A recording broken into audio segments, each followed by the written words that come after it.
Hey, Chicago, what do you say? It's the CHGO Cubs podcast presented by DraftKings, America's top-rated sportsbook. Download the app and use the promo code CHGO when you sign up. Luke Stuckmeyer, Ryan Herrera, and Cody Delmendo.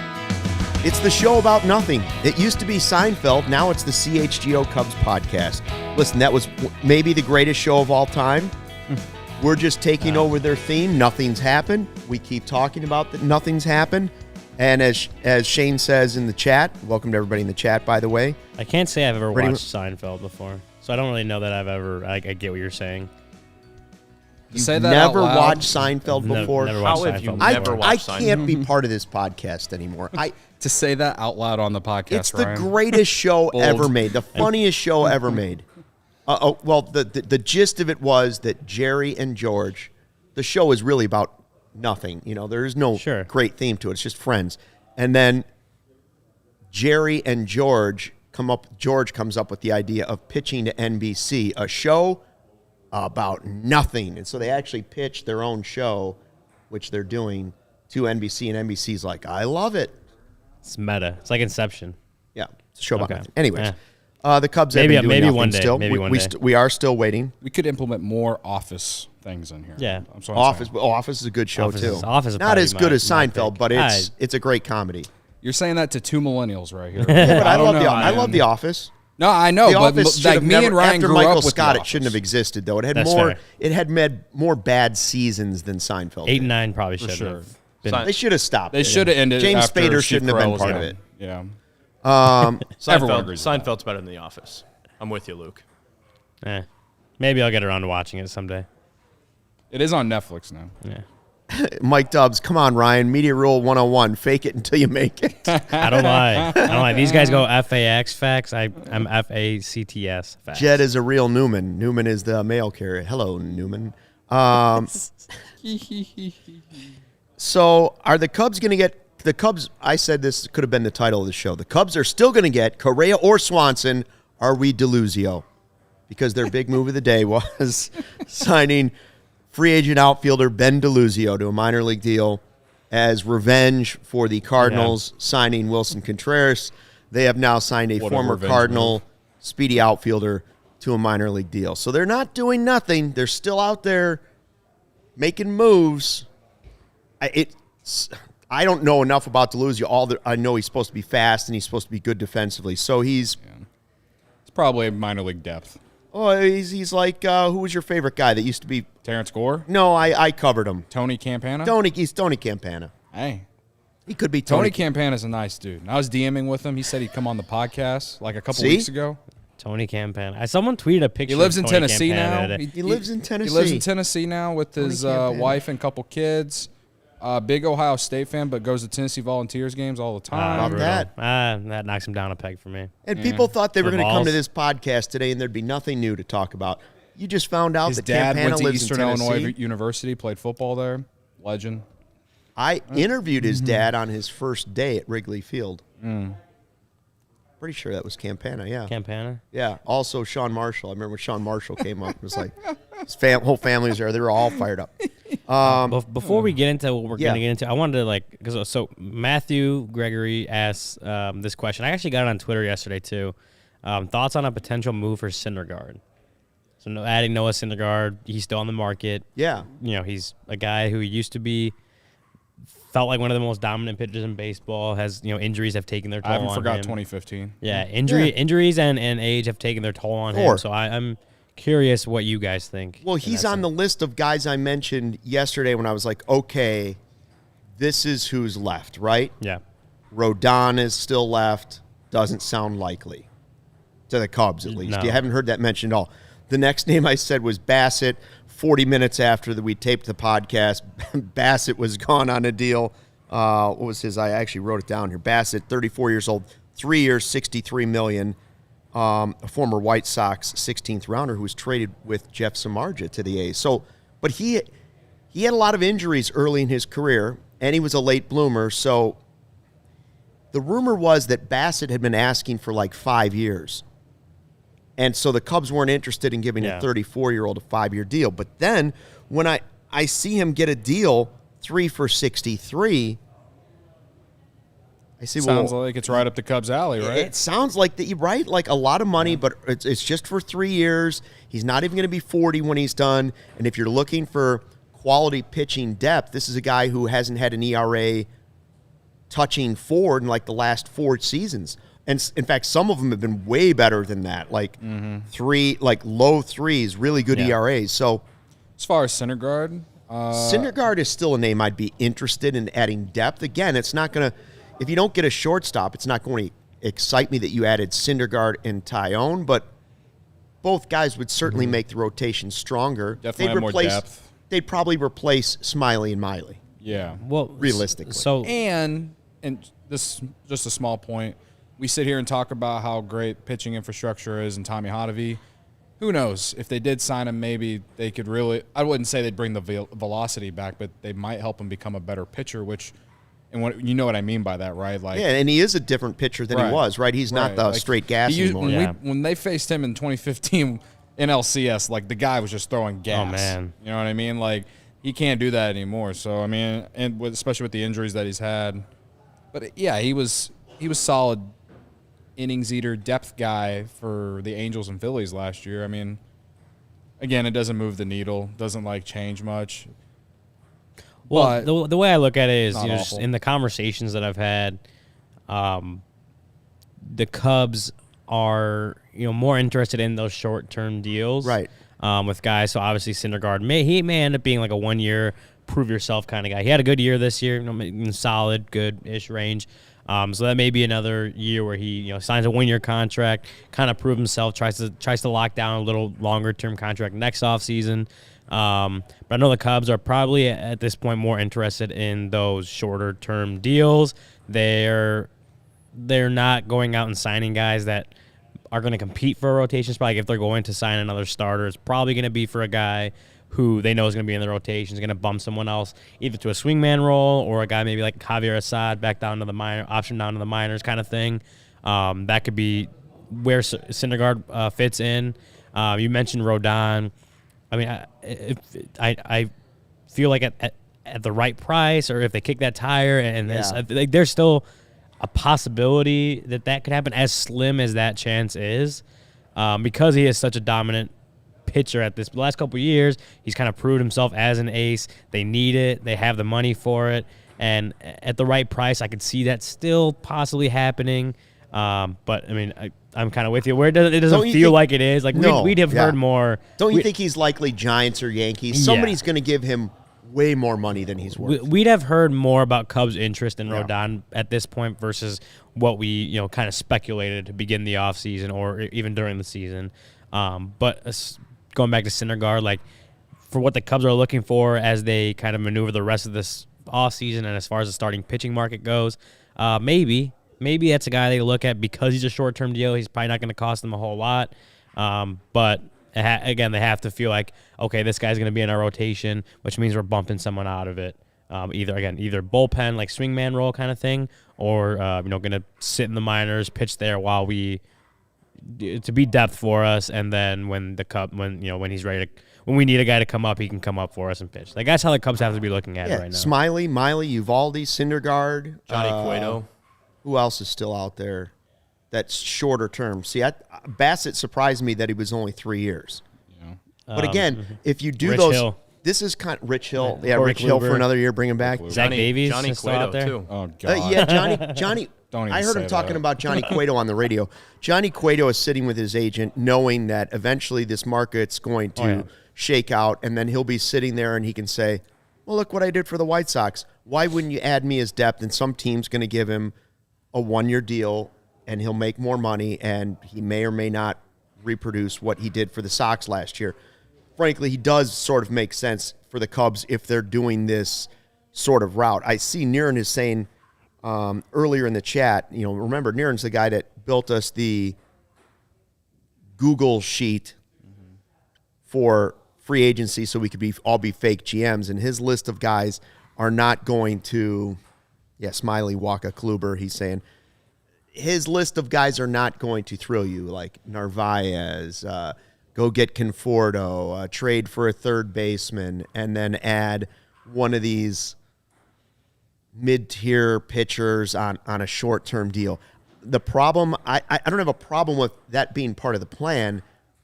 The problem comes again if you don't add the big-name shortstop, because this team, if you watch the second half of the season, didn't lack pitching. No. They were one of the better pitching. They had one of the best ERAs since the All-Star break. And I don't know if they can recreate that, but I'm just saying pitching wasn't the problem at the end. Offense was the problem. They told us offense was the problem. So while I like the idea of adding Syndergaard to a huge mix of guys at the right deal, it certainly doesn't make you feel like, wow, the Cubs have made an improvement this offseason, right? Because you were able to have guys like Sampson and Assad come up, and how much better can Syndergaard be than what they did at the end of the year? I don't know. Yeah. Well, I'm looking at Syndergaard's numbers right now, and I'm actually a little pleasantly surprised by some of it. Well, that's what I'm saying. Like last year was actually a solid year for him, considering 2021. 2.2 F4, 3.94 ERA. I know that's basically 4, whatever.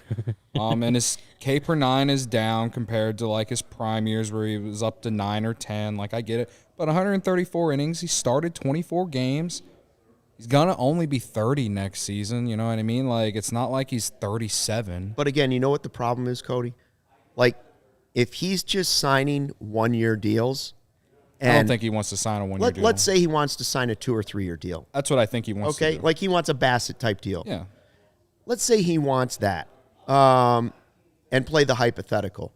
Well, the Cubs aren't the only team looking to add pitching like this because of, the new rules, the pitch clock, all of those, like pitching staffs are getting stretched out even more.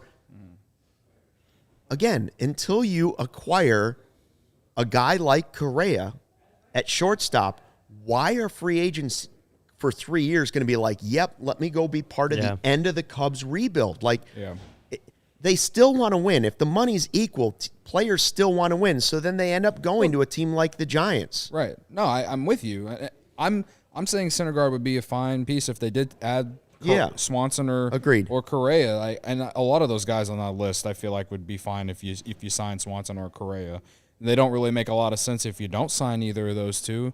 If they don't sign either of those two, I mean, unless we're getting real creative on the trade market or you're kicking the tires on Rodon, like Ryan said, then we're signing up for another fringe, like talk ourselves into 80-win type season.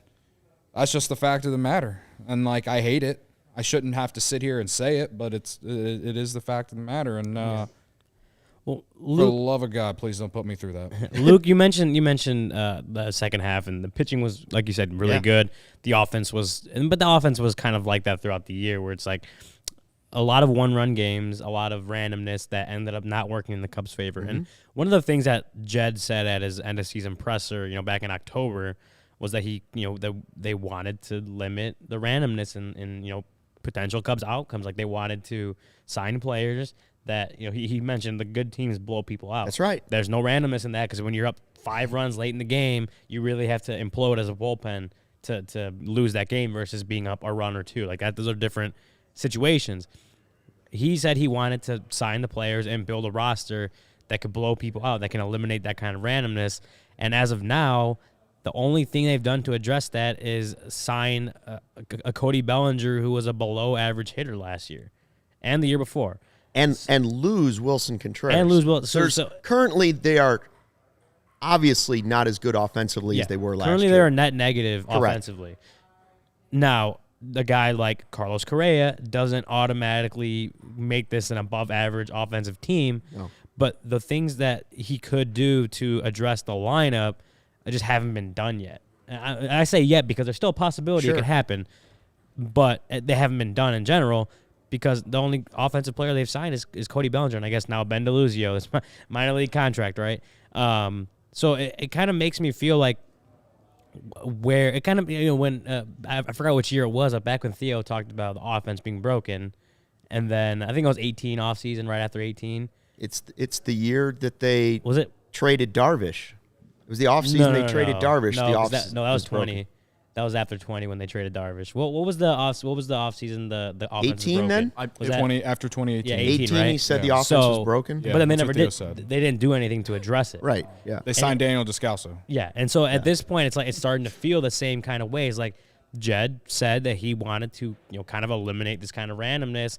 Try to build a roster that's going to that can blow teams out to eliminate that.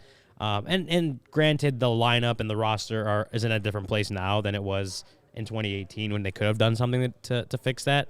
But it's it feels like the message is there, but the action hasn't been. It's kind of like, I guess for lack of a better phrase, talking the talk, but not actually walking the walk at this point. That's why you need to see moves being made this offseason. And there's still time.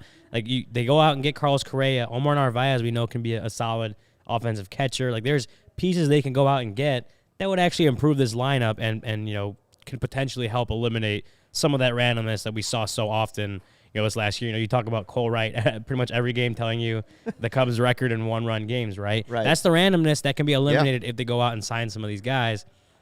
But it's going to keep coming down to they have to get out of the comfort zone and just go get them. Yeah. They have to just go get them. So here's, on the positive side, there are people out there still saying and reporting that they believe the Cubs are in on these guys. Russ Dorsey of Stadium says Dodgers, Giants, Twins, Cubs, Red Sox, Braves for Dansby. Morosi thinks it might take 8 years, $200 million. I don't know if that's – and the 8 years part is going to scare the Cubs more than the $200 million should. Here's what Jim Deshaies had to say on Cubs 360 yesterday. Again, great Cubs analyst, does the games. He's been very vocal. About a week ago, was it a week ago or 10 days ago when we had the idea pitched that, hey, they could go get 2 of these shortstops right before Bogarts went in. Yes. And that was the peak of the Cubs offseason when people let their minds roam and dream about the idea of adding Bogarts and Swanson or some combo of the two. Jim Deshaies was in on that. He said, what do you want? I want 2 of these guys. Now, in yesterday's show, this is what he said on 360 about the free agent market, knowing that at this point right now, you still have a shot at Correa and you still have a shot at Swanson. I don't know what kind of shot that is, but this is Jim Deshaies on Marquee. I think if I'm them, I'm all in on Correa, whatever it takes to get him, if I can get that done. Failing to do that, I would definitely pursue Swanson, but there's got to be a point where you say the player's value is, the market may be driving it this high, but we're not really comfortable going there, and there's other ways we can improve our team by adding pitching, by adding a catcher, by however, another left-handed bat in the outfield or something like that. So that's my fear, is that if they don't get one of the 4 shortstops, the 2 remaining, that the implication is going to be that they failed, and I don't know.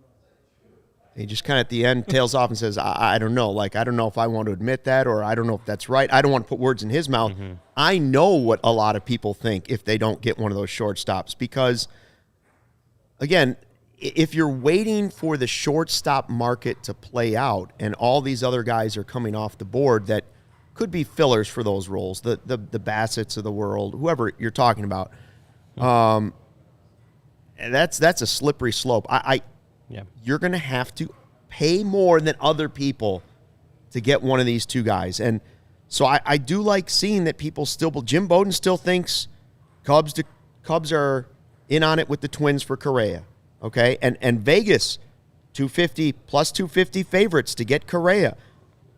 I'll be honest with you, I trust that Vegas is closer to being right on this than any of the reports are being out on. Like – they know something. Vegas knows something. So if they're still on a Correa, fine, but it's a dangerous slope if you're not going to up your offer enough to just be like, okay, he's not going. You can't be competing with Minnesota. I'll say it 1,000 times. You cannot compete with the Minnesota Twins. You should be brushing aside a town like Minneapolis like they're dust on your floor. Yeah. Not that there's anything wrong with the city. This is Chicago. We have Wrigley Field. You have a cookie-cutter ballpark in the middle of the woods. You can't compete. There should be no competition. It's like when I saw the catcher. Who was the catcher yesterday? Vasquez going to the Twins, right? It's not a crazy deal. So what are the options there?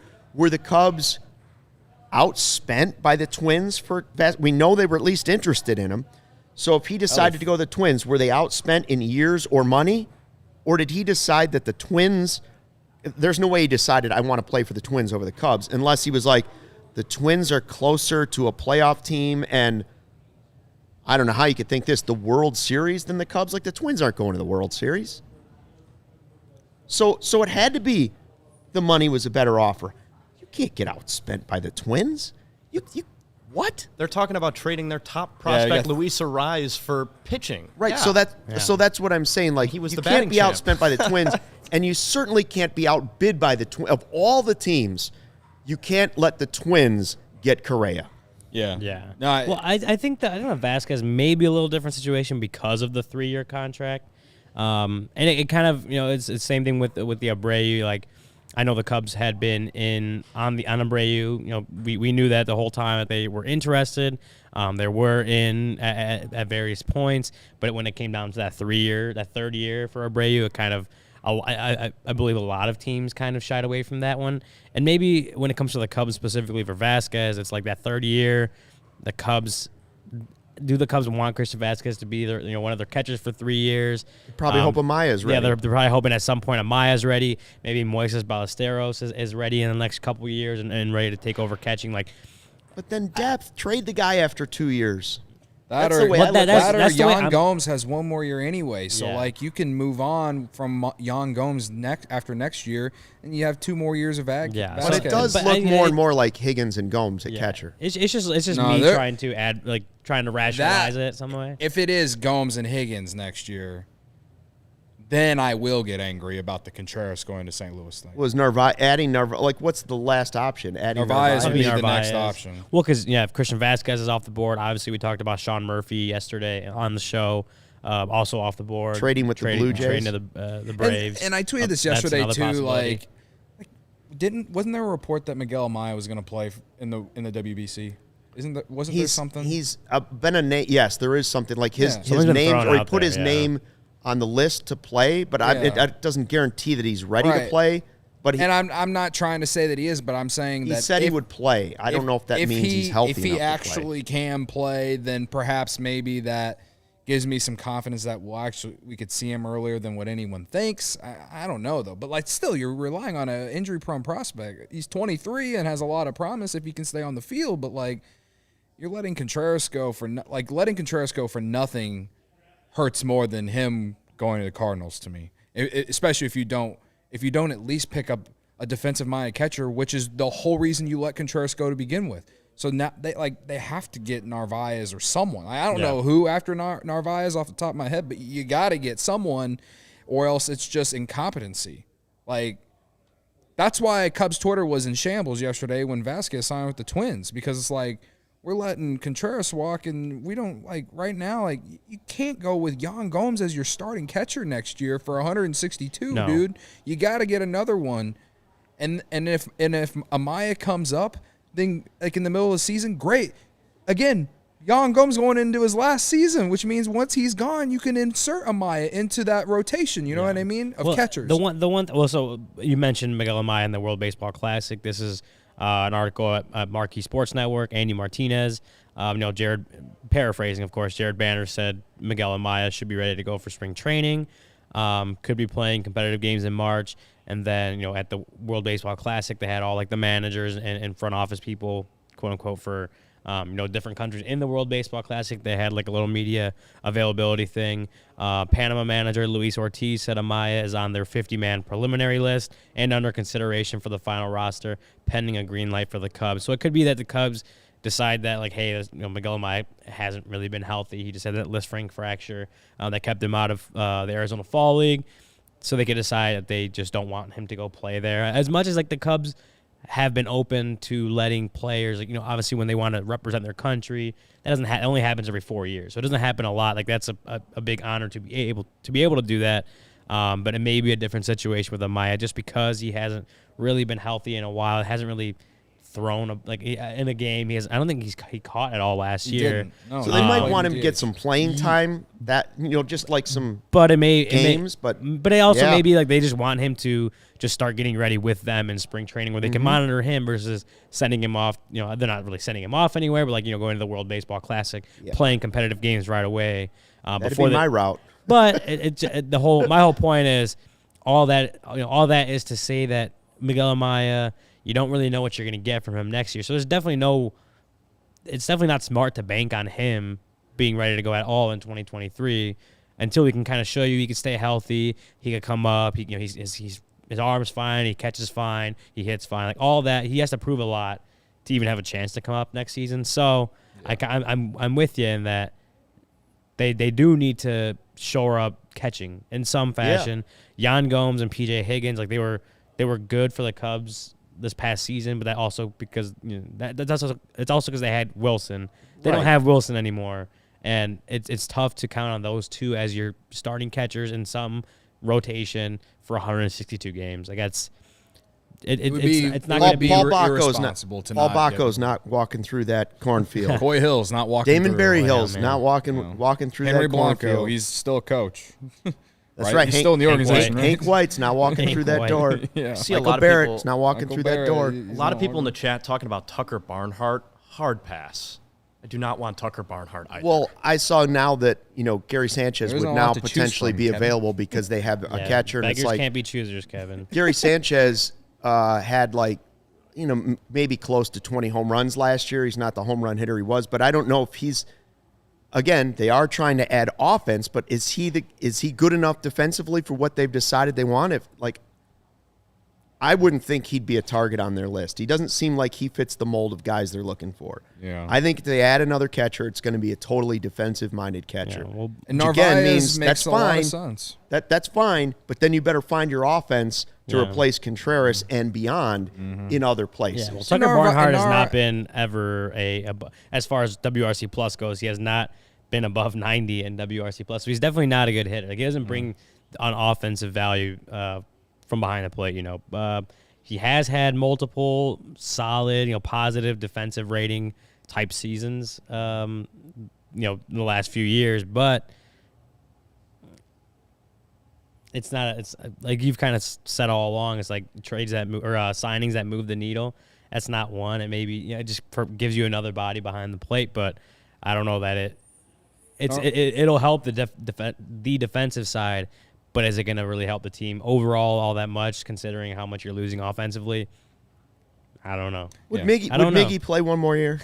No. Because Coy Hill's not walking through that Narvaez door. makes the most sense, and he should be number one target, in my opinion, at this point.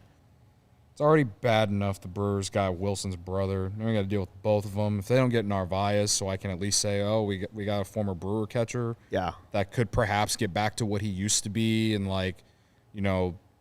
kind of had a down year last year. The year before, though, he was very solid for them. Like, if he can get back to that, then I think you're looking okay. But you are going to see Contreras a lot on jerseys next season. That's for sure. Hey, Greenridge Farm, a Chicago local meat and cheese company, offering you a better all-natural option. Makers of all-natural deli meat, sausages, and their famous meat sticks. Perfect for tailgating, happy hour, school lunches. These all-natural meat sticks are hardwood smoked for not 5 hours, not 6, 8 hours. 16 grams of protein per stick, a perfect post-workout snack. Meat sticks come in chicken, Black Forest beef, flavors like jalapeno cheddar and spicy chili.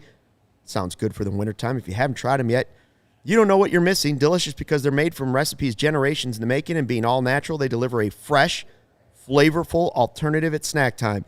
You can always find them in the refrigerated section at Costco, Sam's Club, or your local Chicagoland grocery stores. Right now, when you order any 3 meat products at greenridgefarm.com, include a pack of meat sticks in your cart. Those meat sticks are free, simply using the code CHGO at checkout. Greenridge Farm, simply natural meat. Now, I got to tell you something, guys. Tell us. Game Time is the hottest new ticketing site that makes it easier than ever to score the best deals on tickets to sports, concerts, and shows. You ever dreamed of sitting in a seat you never thought you could? 50-yard line at a Bears game, courtside at a Bulls game, behind home plate at a Cubs game next year, if you're still into that. at this point. Floor seats at a concert. I think Taylor Swift is going to be in Chicago sometime next year, and those tickets were insane. When I didn't even look at them, but I've heard people talk about them. She cried about it for like 2 weeks, man. It blew up Ticketmaster or something like that. She hates Ticketmaster now. So yeah, you couldn't get them on Ticketmaster. She's the new Pearl Jam. But you couldn't get them on Ticketmaster. What is going on over there? But you could possibly get them on Game Time. It's possible with the Game Time app. The biggest last-minute price drops can be found on the seats you thought you could never buy. You won't find a better deal this season on a Bears game. We got Bears Eagles this weekend. Is there any more home games for the Bears after that?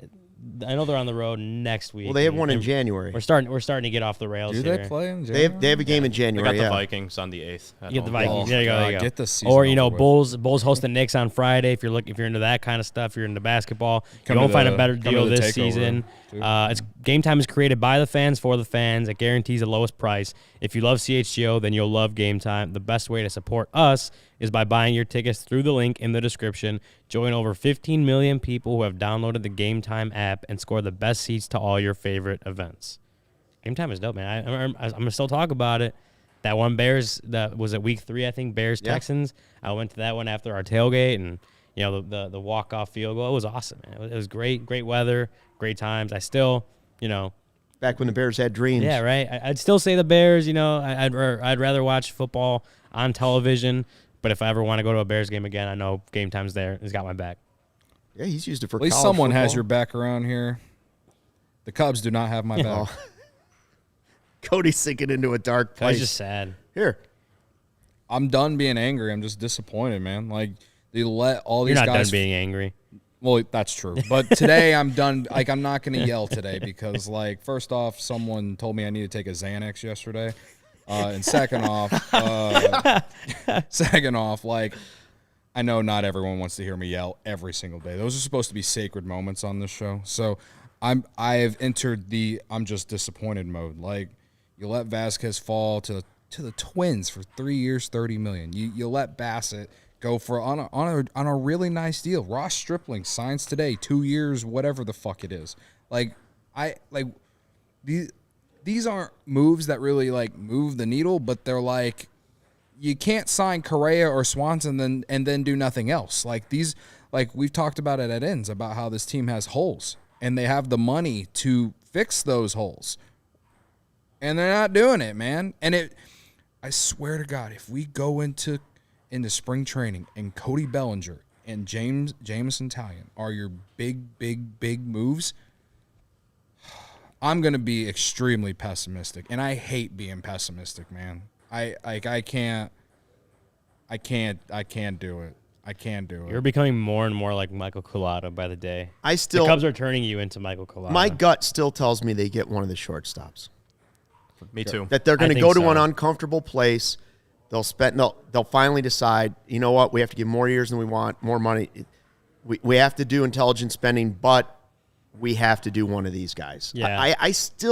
My gut still thinks that's going to happen. Some part of me tells me in the same sense that, like, they're going to have to go above their comfort zone to get one of them. That's just where the market is.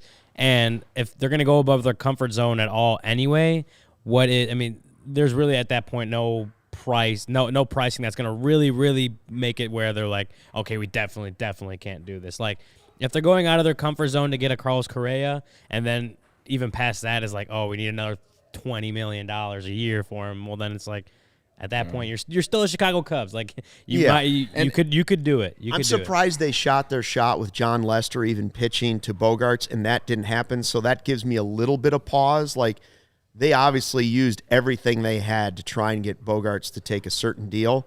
Yeah. But there's still 2 of them left, and they've made it clear that they want to be in on it. Right. And I don't know if the leak about the money was Crane Kenny just talking, and I don't know why he would do that if that's not really the case. But it's going to be interesting. Here's what we're going to do.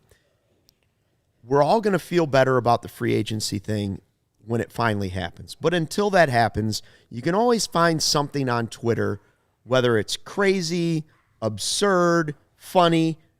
The latest thing I saw on Twitter was, should the Cubs go trade for Javi Baez? So let's just take a minute and Here we go. let's just let that soak in. As unlikely as that's going to be. Less likely is that they're getting Correa and Swanson and Rodon all at one time. Fair, I Okay, guess. Yeah. they are not trading for Javi Baez. Okay, guys? We have to let the past go at this point. Whether you believe Javi Baez was the right guy to keep out of that group, whether you always wanted Javi Baez on the Cubs, he's not coming back. Here's what he has a 6-year deal, right? It was $140 million, I think he got from the Tigers. Yeah, he's got 120. So he's left. got 5 and 120 left. Now, he didn't play well except for against the White Sox, which was beautiful. He didn't play that well last season. The Tigers were not really that competitive. So, on Twitter, they suggested, why not offer a little cash, knock the price down so that they're willing to just give him away to you and you don't have to give away as many prospects. You wouldn't have to give up. You shouldn't have to give up like any prospects, like any major ones, because you shouldn't have to give up PCA. Right. Well, that's the thing is, which is the whole point of trading him was get a guy like PCA. The type of trade you would make to get a guy like Javi Baez right now. If the only pro of it is the fact that you really aren't, you're selling really low on a guy like that and hoping that bringing him back to where he became who he is, like he would get back to some sort of that. Like, but you wouldn't have to give up like anything for him. This would be a salary dump for the Tigers because they just got new like front office and everything. Like Scott they just want to Harris, do their own thing. Like as Cubs fans, we've seen how that works out. Yeah. Like Niren says I'm Javi just for half saying, price. Like, that would be the only 4 for reason the Cubs 60. would do it. BOGO. With Javi, I mean, so I'm looking at the contract now. He does have an opt-out after 2023, so after this next season. And, the way the shortstop market has gone, how we've seen it go this offseason, if he has a crazy bounce back, like near MVP type level-ish season next season, could he opt out of that contract and then you just traded a bunch of stuff for Javi to reunion for Javi that for 1 year like that? That also gives it pause. Yeah, the only positive out of trading for Javi, if you strike out in the free agent market, is that, yes, defensively, which you've said you wanted to do, you would be better. Yes, you would add more power to the lineup. But, guys. If they did do it, he's one that I'd be like, you put him at second base because Nico Horner is the shortstop now. Like, he led the league in errors last year, man. Like, again, it was a bad year. And I know the chat is erupting about this. I'm not encouraging it. I'm just explaining why you would do it to begin with, and it's only because you're trying to take a swing at trying to get a guy back to what he used to be. But I don't think the Tigers are going to do that after one bad year, man. The one, I think it was clickbait, which we've been sucked into at this point. That's what the Twitter thing was. It was clickbait. Shout out to Get goofballs like us to talk about it. Yeah, my thing is, I mean, and you can speculate and try to play devil's advocate and give reasons for why it's not going to happen. The biggest reason it's not going to happen is because if the Cubs really wanted him to be around in 2023, they would have just re-signed him. Yeah. They would have just extended him last season instead of trading him. They would have tried to, re-sign him last offseason, bring him back on, whatever deal it was. Everyone would be yelling about how he sucks because the contracts was a bad idea. It's just if they wanted him on this team right now, they would have done what it took to keep him when they could have. It's not going to happen. Yeah. It is not going to happen. Unless they thought, well, the free agent market, we could get Correa, we could get – they go through the list of guys, and they listen – I'm joking. I know. Javi is not coming back to the Cubs. No. It's not happening. You can hang on to your jersey and your jersey. That's okay. But don't expect him to wear that jersey again. But I do like the idea of that type of trade if the Cubs could swing something like that. And I'm not talking about Javi Baez. I'm just talking about someone who might be on a bad contract. So how about Anthony Rendon, for example? You know what I mean? Well, Bo Bichette's not a bad deal, but they haven't signed him to an extension. So Morosi throughout he said, listen, there's been no trade talks about Bo Bichette. He's just throwing out the idea like a Javi Baez. As you get closer to the end of a deal and a young guy isn't re-signed to an extension, then you have to start asking the questions, when will they start taking offers if they don't plan on actually getting a deal done? Yeah. And I've said, I love Bo Bichette, but again, I don't want to deplete the whole farm system that you just built up. The way to build this current team right now, this offseason, is spending cash. Right. And then worry about the trades. Dimitri asks, what do you guys think Theo thinks about what's going on with this team? Sometimes I think Theo just like dodged a bullet there.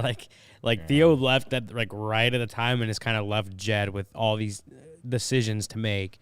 And we talked about it yesterday, like credit to Jed for being willing to make those decisions because it has led to obviously this rebuild and where we're at right now and fan ire and all that stuff. But Theo kind of just got out at the right time. Like he left and then just like Jed, Nick, you got a to-do list and I'm not going to do it. So some part of me thinks Theo's like, oof, avoided that one. Got out at the right time. I think we all think that. I mean, he left a year before he was supposed to, or his contract was supposed to.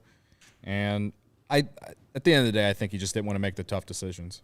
And I get that. Agreed. He saw this coming and was like, I don't want to tell these guys they've been traded. Yeah. I don't want to tell this guy we're not re-signing him. Well, like Schwarber and there may not be bags of cash as we've been promised. No, Schwarber was like really, really his guy. Oh, yeah. Yeah. And I will say if he would have stuck around for that year, maybe they don't trade every single one of those guys, but I don't know. whatever. I mean, again, I've sat here and have accepted it, and I have moved on from it, and that's why this offseason was supposed to be so crucial for the future because you now got a top 10 farm system. You found some major leaguers who look like quality players or that can be part of a good team if you add some star power to it.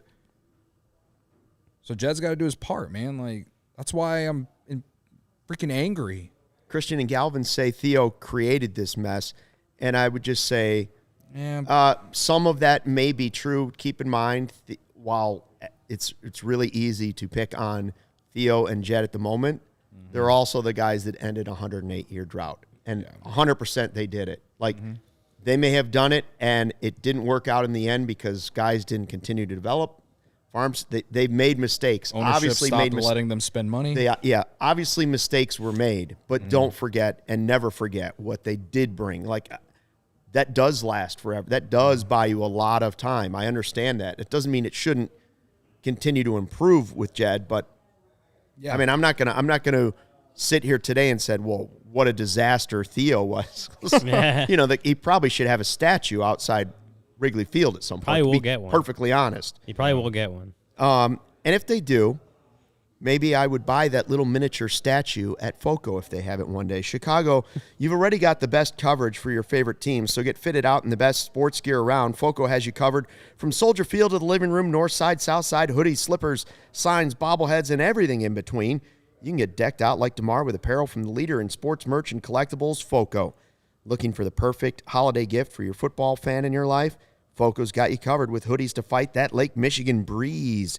Check out FOCO.com or click the link in the description below for all non-presale items. Use the promo code CHGO for 10% off. Now, I know a gift that Cody has thought about giving many times this holiday season, and that is the gift of Chi-Town Cornhole, because he's a big believer. We played bags at the last tailgate with Tom, the inventor, the man behind Chi-Town Cornhole, and you're a big fan of him, aren't you? Yeah, Tom's a cool dude. He is a good guy. Me and him have been friends on social media since before I started working here, and he's a great dude. Is this the key when I read the ad? This is it, Cody. Yeah, because we didn't talk about it because I walked in 3 minutes before the show. Oh man. Anyway, you guys see the title for this YouTube. The waiting is the hardest part. That was meant for Cody. That was meant for Cody being late to, or almost late to the almost show. late. I got here 3 minutes before. Okay. Yeah. If you're 5 minutes early, what are you, like, on time? If you're on time, I you're blame late. the train. I had to wait at the freaking green line for 15 minutes. Ridiculous. CTA. Anyway, my guy Tom at Chi-Town Custom Cornhole, the number one cornhole provider for Chicagoland and Illinois since 2007. I was in high school. Man, what a time. 2007. Our signature box style design can be digitally printed, covered in vinyl, and painted. Our cornhole boards come with built-in drink holders recessed in on the back, LEDs that light up the hole, and exterior handles for easy carrying and handcrafted scorekeepers. Veteran-owned and operated, we ship anywhere and offer local pickups, specializing in corporate designs for your company's next marketing or social event, wedding gifts, and gifts for all occasions. and especially for tailgaters and backyard barbecues. Go check out their website, ChytownCornhole.com, and make sure you follow them on Instagram at Chi-Town Custom Cornhole Boards. Shout out to Tom. I need those Illini boards that he has. Those are so cool. You were in high school in 07? Yeah, I was a like sophomore, junior. Jeez, I was already working here in Chicago. I was 4th or 5th grade, depending on what time in 2007. I was 3 years into Comcast Sportsnet. May have already been moved to CSN by then. Yeah, like you had to change names already. Yeah.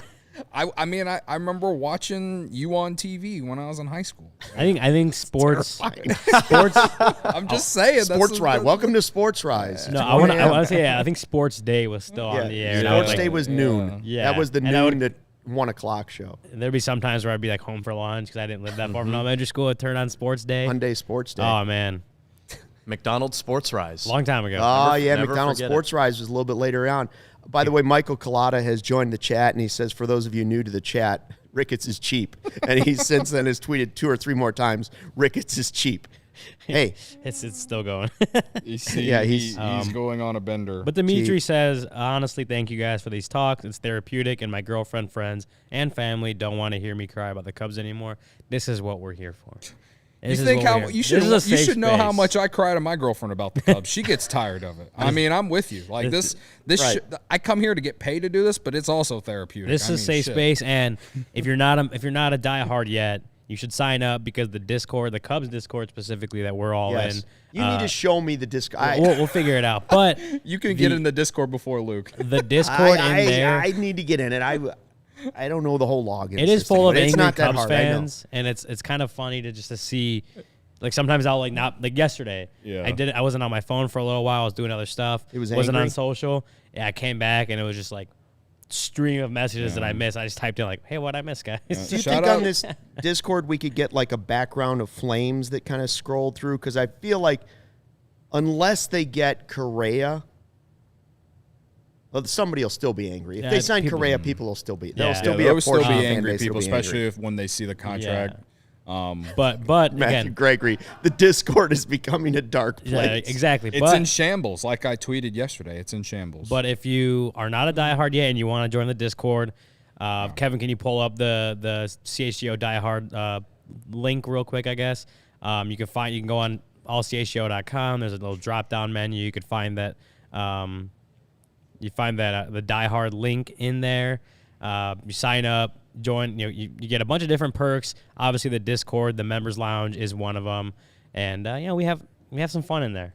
Yeah, we have some fun in there. Especially this offseason has gotten a lot more lively because people are not happy and want to make their thoughts known. So if you for some reason you can't get on the chat for a day, you come in the Discord, you hop in, and you put your takes, your hottest take in there, or just continue and. Loyal listener Shane, he's always in the chat. He's always the first one to drop like the tweet that has breaking news, and it's been very helpful because then that means I don't have to sit on the Bird app and refresh all the time. He just drops in the news, so he's the one refreshing and scrolling, so you don't have to do it. Thank you for doing your. Thank you for doing that. Dimitri's going to join. Matthew Gregory says, "Become a diehard, 100% worth it. Trust me. You get first of all, it's 20% off." For the year of everything, right? All of our merch, all of our activities, all the takeovers, all that stuff is 20% off. And you get a free shirt, right? Shirt or hat as well. So Bears tailgates coming up next season. Yeah. Maybe the Bears are in a better place. You get 20% off that. Those tailgates, tickets to that too. So a lot of different perks in here, but specifically to Dimitri talking about, this is a safe space. You know what else is a safe space? Our Discord. Yeah, and everyone's very nice in there. Everyone has their takes, but no one yells at anyone, so you don't have to feel like anyone's going to call you a moron or anything like that. So I don't know if Kevin, I don't know if you can find this, but every time I try to refresh my Twitter feed, I get so spammed out by ads. I just put it on Slack. I want you to see what I get every single time I try to refresh and see if the Cubs have signed Correa. This is the garbage I get. Some old guy trying to punch a ball on a string. Why are they targeting me with that ad? Some old guy with a rubber band and a wiffle ball, and he's boxing at it. That's every single time I try to refresh my Twitter feed. This is all since Elon All right, I'm Musk. trying to pull it up, and it's being weird. You can't find it? Or you just... Oh, I found it. Maybe it's weird. because it's I'm an trying to pull ad. It won't let it do it. Yeah. The technology is not. Anyways, if you're watching on the YouTube chat, basically what it is it's an ad of an old guy in his garage with like a wiffle ball, a rubber ball on a rubber band that ties to the back of his head, and he's boxing as it comes back at it over and over. And it's something they're trying to sell me for the holidays. I don't know if Jeezy ball or something. The kids are using it. There it is. Jazzy ball. But I don't get this one with the younger kid punching the ball. I get this old man in a garage. As if, look at how active you could be, old man. Here he is. Look at this guy. Well, I mean, hey, if you're looking for mindless things to take your, that'll do it. Take your mind off the Cubs right now, like that's one thing. But that's probably why they're giving it to you right now. They're like Luke is looking for something to take his mind off the Cubs and the free agency right now.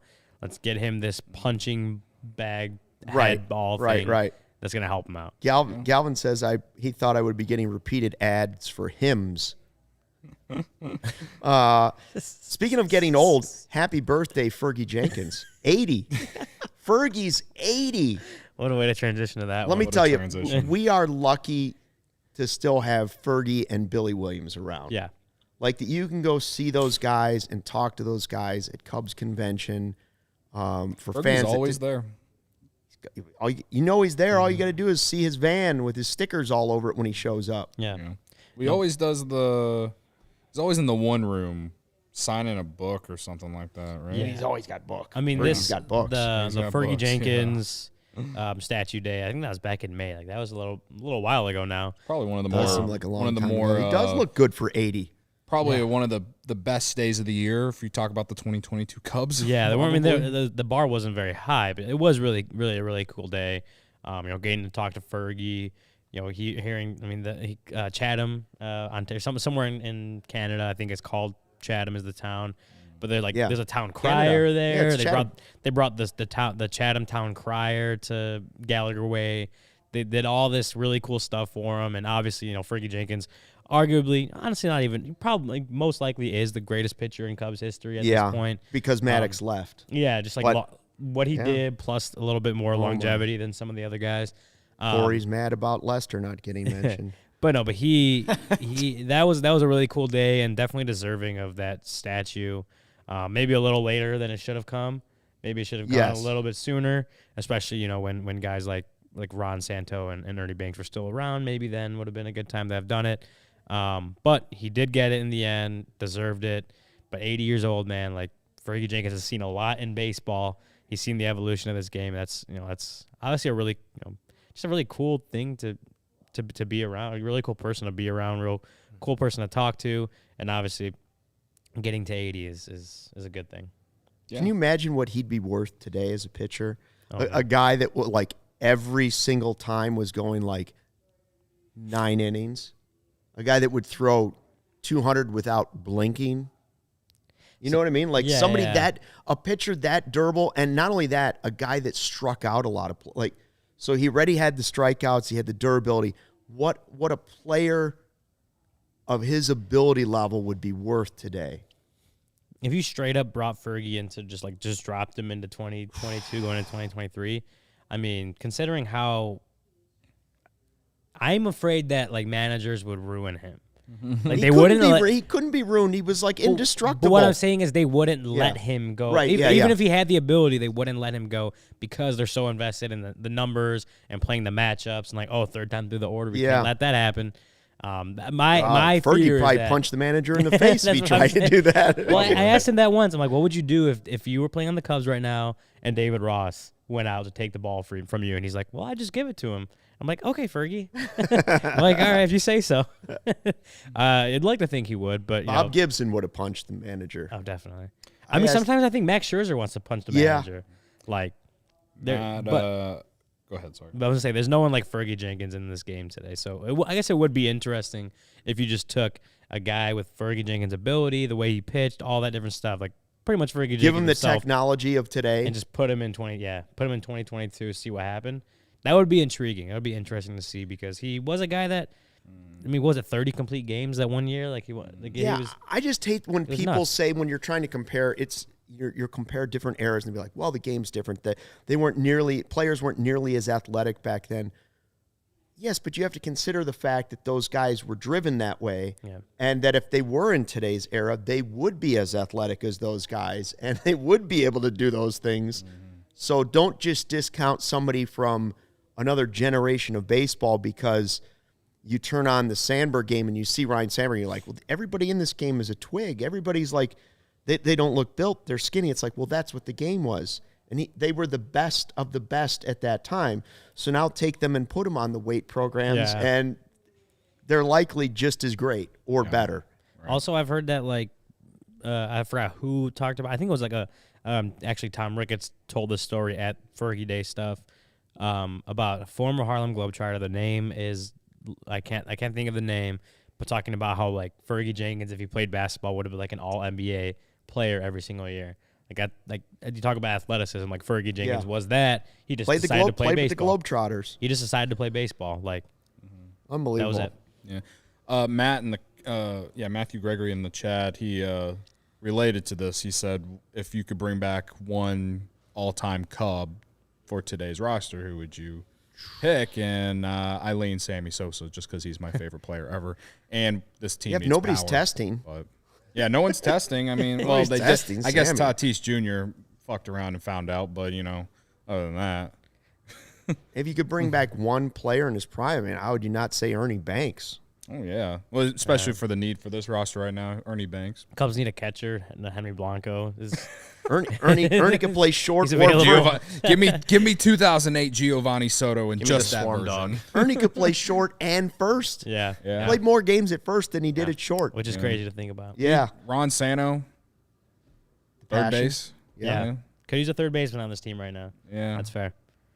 There are a lot of players. I mean, Tony you put Campana. Rhino in there at second base. Don't you put some respect on Tony Campana's name. I'm just joking. You put Rhino in there at second base. Hey, he made the major leagues. There's anybody that makes it to the major leagues is an incredible baseball player. He's just the even super VR. Nice dude. Greg Love that Maddux. You could have both professors in one rotation. Yeah, Greg Maddux and Kyle Hendricks. Give us 1998 Kerry Wood. Teacher says Zobrist. Mark Pryor. By the way, guys, our day is not over. For anybody that's in the city of Chicago on the chat, tonight we skate. Are we really going skating? Yeah. I guess so, yeah. I do not want to skate. Well, Cody might try to slide on with his shoes. We're going to see what happens. She's going to be so mad if I go ice skating and she ain't. All right. Well, you can cheer us you on. out there. I can't do it. Well, first of all, you know what I'm risking? How brittle my bones are to get on ice? He's old. Ugh. I have the life alert thing that I'm going to wear around my neck, but still. Kalana's going to be so mad that we're going to do this. No, yeah. I think there are people that will certainly be mad. We're going to Winterland right after this just to have a little fun. And whatever the money is, yes, we're going to give the Ricketts family our money. But you guys, think of it this way. What if right now they're thinking, Correa's only like $35 away from signing? If we had another $35 in our pocket, we could probably tell Correa, you know what? We're picking up the tab tonight at Mastro's with whatever these guys spend at the Winter Wonderland. We're doing it for you. If the Cubs sign Correa or Swanson tonight, then you can just come in the chat tomorrow and say thank you, guys. Or come in the chat tonight when we do an emergency podcast. Well, there you go. When we're doing the emergency podcast and be like, that's right. Thanks, guys. And if join us. We're going to go over to, we're going to be there. I think Corey's going to try and meet us over there. And a special secret guest will be making an appearance at Wonderland. I don't want to say any more. Don't want to give too much away. I don't even know who the guest is. A special secret guest at Winterland. Brendan So if you're in the area, and you want a little hot wassail over at the Winterland. Ooh, I got to get the baked cheese, too. The baked Cody's cheese. in on the baked cheese, but not the skating. Not the skating. Well, first off, the baked cheese is outside the ballpark where it's free, but you have to pay for it, but it's so good. It's like my favorite thing that's there, if you ask me. Anyway. So tonight we spend so that the Cubs can sign Correa, and when they do, we will have a breaking news podcast right here at CHGO. Thanks for checking out the CHGO Cubs podcast, presented by DraftKings, America's top-rated sportsbook. Download the app, use the promo code CHGO. And thanks to everybody in the chat. We'll be here next time, again tomorrow, 1:20. Till then, fly the W.